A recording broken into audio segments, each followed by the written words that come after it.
Okay, Bismillah, Assalamualaikum warahmatullahi wabarakatuh. Hello everyone, in this video, we from group 7, we will present our next material, which is about addressing modes. Okay, before we begin, let me introduce my group members. Myself, my name Muhammad Randy Fari, and then my friend Sutia Franz Kusuma and Afni Izzah Karina. Okay, next.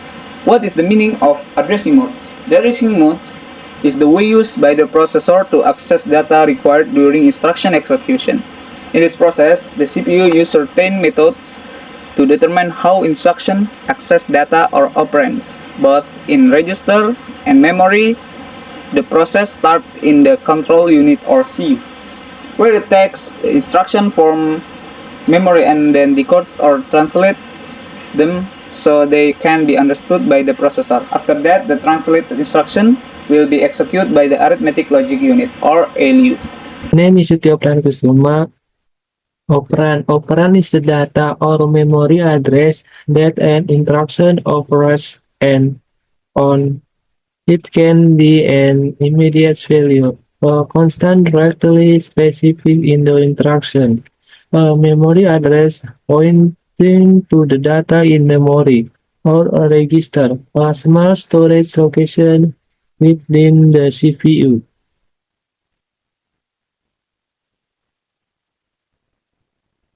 Immediate addressing. Immediate addressing is one of the addressing modes in a computer system or assembly programming, where the operand value to be used the instruction is given directly in the instruction. So the instruction does not refer to a specific memory address, but use a constant or literal value constant in the instruction itself.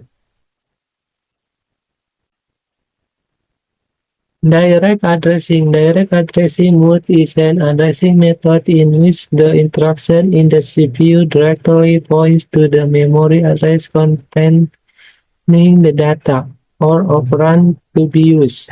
By using this address, the CPU can directly access the required data without additional calculation. This method is simple and fast, but less flexible because it can only access certain memory addresses listed in the instruction. Next, indirect addressing. The address of the operand or data is not given directly in the process. Instead, the instruction loads the address of a memory location that contains an order address known as the effective address that indicates the actual location of the operand. This process involves an extra step because the CPU must reach the first location to get the address of the operand. Okay, next, register direct addressing. Register direct addressing is where the operand data is stored in the CPU register and the instruction directly specifies this register instead of a memory address. This means that data is accessed directly within the CPU rather than through slower memory operation. Making this method extremely fast and efficient, it's commonly used for operations that need rapid execution since registers and quick data storage available in the CPU. Okay, next I will explain to this image our workflow on in the register direct addressing. This is the register direct has two instruction. Okay, the opcode part of instruction that indicates the type of operation such as add, subtract, subs, or multiple load such as that, and then register number, the part of instruction that point directly to the register where the operand is located. Okay, the processor read the instruction given based on register number. The processor directly access certain registers. Operand data or to be processed are taken from register to operation instruct by the opcode are then performed on the operands. The instruction is the register in the processor act as temporary data storage. Instruction to do not need access main memory to obtain operands because the data is already available in the register. Okay, next. Register indirect addressing is an addressing method where the data is not stored directly in the register, but the memory address of the data is stored in the register. The instruction doesn't directly point to the data but rather to register containing the memory address. This method allows the CPU to access data from memory via the register, providing flexibility in managing data located in varying memory location. Okay, next, the image shows the workflow of indirect addressing. Okay, this have same two instruction, opcode and register number.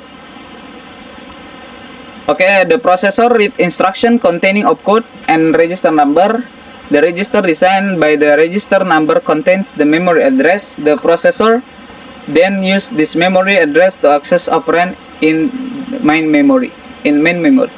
Once the operands are retrieved from memory, the processor continues the operation commanded by the opcode. Register contains memory address where the operand is located. This is the illustration, and then memory store operands to be used in operation. Okay. Next, displacement addressing is a combines a base address with an additional displacement value or offset.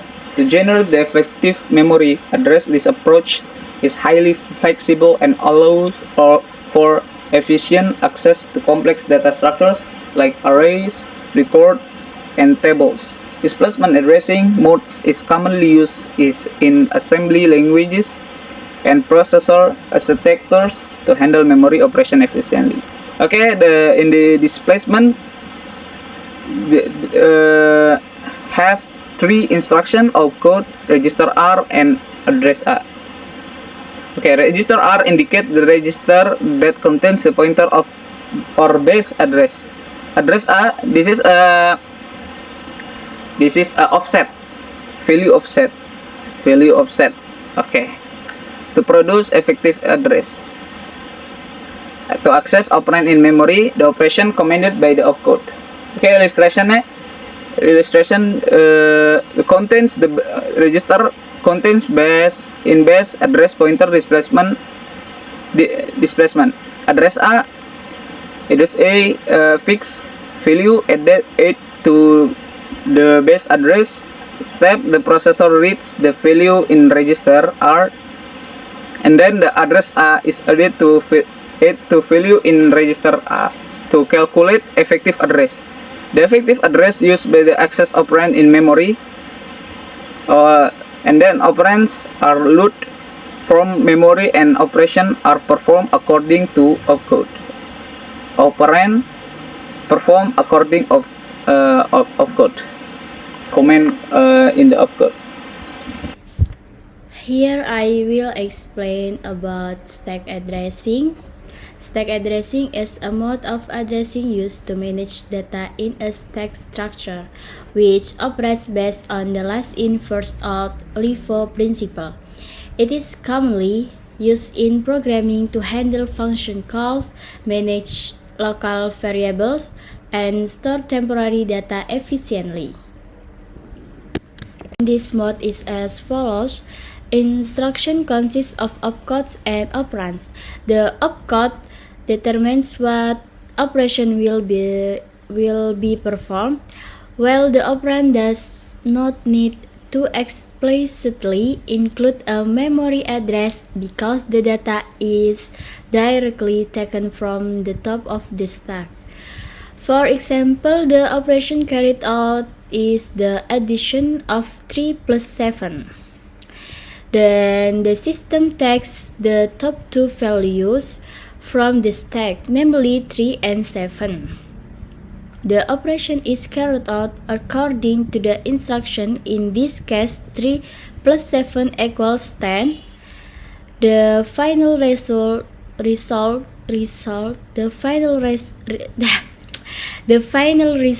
is 10, and then put back